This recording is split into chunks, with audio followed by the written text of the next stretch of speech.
Way Radio's origins were as a weekly program produced by Dan Richardson. It was called The Good Tidings Broadcast, which aired in the 1950s on WOBS Radio in Jacksonville. It quickly expanded to 17 radio stations across the Southeast. Because of efforts to block Christian broadcasting by a national religious organization, there was a question as to the future of quality Christian programs being continued. It was this situation that caused Mr. Richardson to explore obtaining a radio station for the purpose of Christian broadcasting. Dan had 3 conditions to be met to know whether a full-time Christian station was the Lord's will. First, and most far-reaching, was that the frequency be low on the AM dial. Second was Christian financing. Third was Christian personnel. He was able to apply for the best available frequency, 550 kilocycles, licensed to Orange Park, Florida. After 3 years of hearings before the FCC, a license to construct Way Radio was granted. On May 28, 1960, Way Radio went on the air for the first time with the reading of the first chapter of John. In the beginning was the Word, and the Word was with God, and the Word was God. The same was in the beginning with God. All things were made by Him, and without Him was not anything made that was made. Way Radio has always been about people. Some were behind the scenes, some were on the air. Other than Dan, the person most influential in helping launch the station was his wife, Joyce.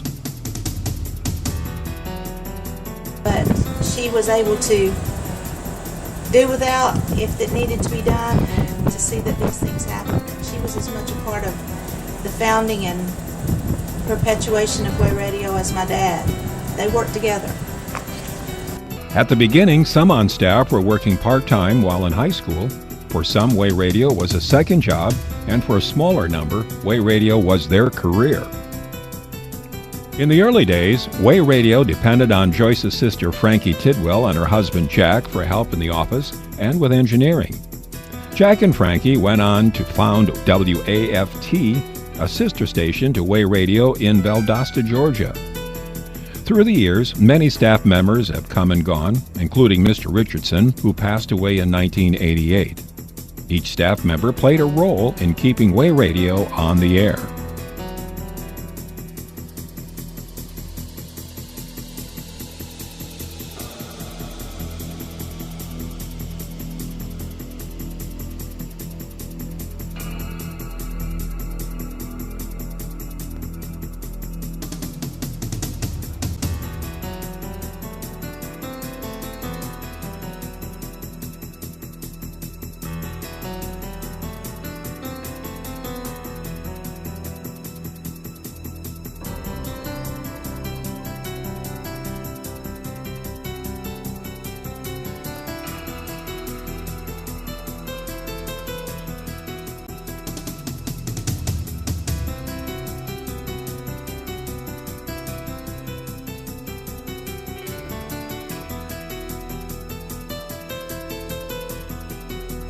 It could be out of our hands by the year 2014. Until the 1990s, if a radio station were on the air, a staff member had to be on the premises.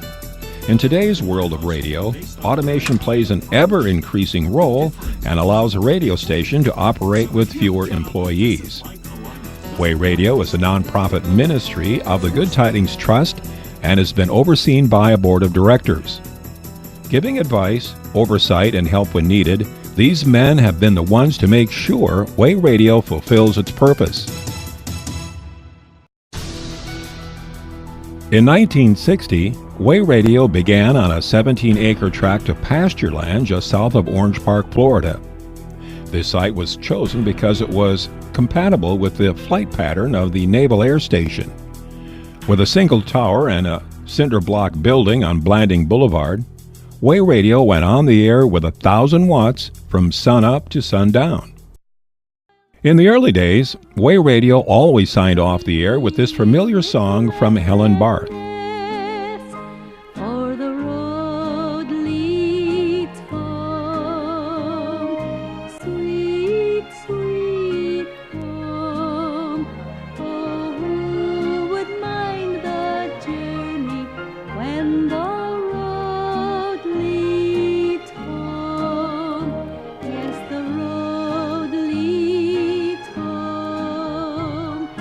Jacksonville started to expand and Orange Park boomed.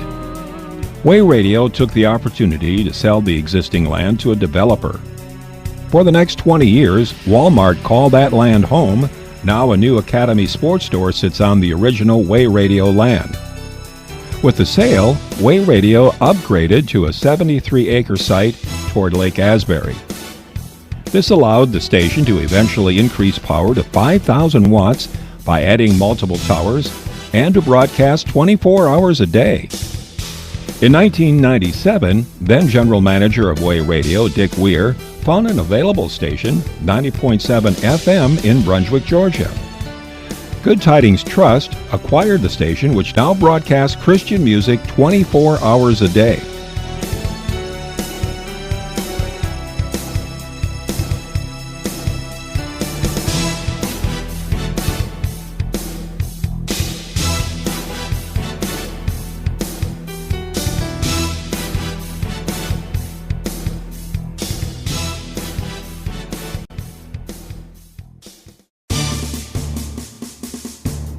The hallmark of Way Radio has always been the teaching of God's Word. From the beginning, Dan Richardson wanted voices like Theodore Epp of Back to the Bible and M.R. DeHaan of Radio Bible Class to be heard in Jacksonville. Listeners were able to grow in their relationship with Christ through teachers like Oliver Green, Lester Roloff, Paul Van Gorder, Richard DeHaan, J. Vernon McGee, Layman Strauss, and Elizabeth Elliot. And now through men like Charles Stanley, Tony Evans, David Jeremiah, John MacArthur, Chuck Swindoll, Alistair Begg, Chip Ingram, James McDonald, and Greg Laurie. Over the years, there have been many new broadcasts. Some have come and gone. Many remain. Methods may have changed, but the message remains the same. 50 years ago, Way Radio began sharing the gospel and teaching the truths contained in the Bible. We continue that ministry today and by God's grace into the future.